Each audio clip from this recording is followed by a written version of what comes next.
Back in My Arms Again. Maitland Maidens, Book 2. Written by Cora Lee.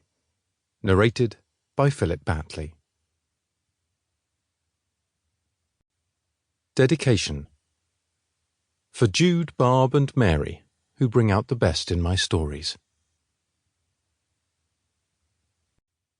Chapter 1. February 1815. James Fitzsimmons sat before the fireplace in his best friend's drawing-room, staring at the letters in his lap.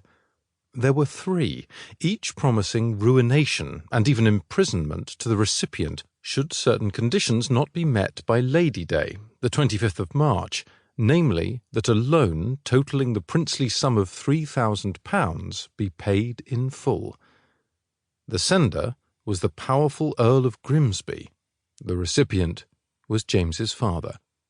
How am I going to come up with £3,000 in 6 weeks?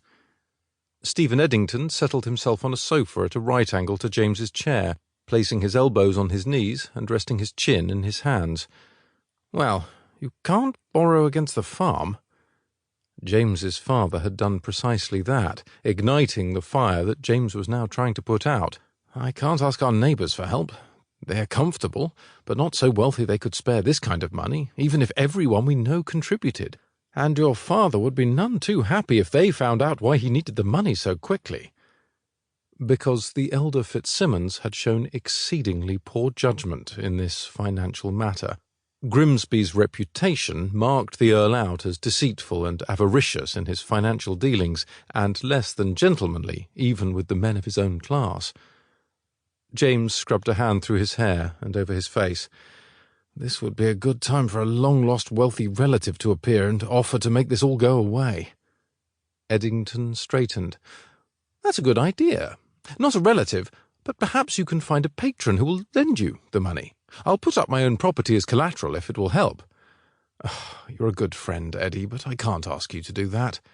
You didn't ask. I volunteered. Eddington returned with a quick grin.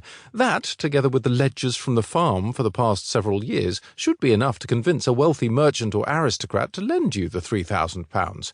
Your family keeps the farm and uses some of the income from it to pay back your benefactor. No one loses their home or livelihood. James turned the scenario over in his mind.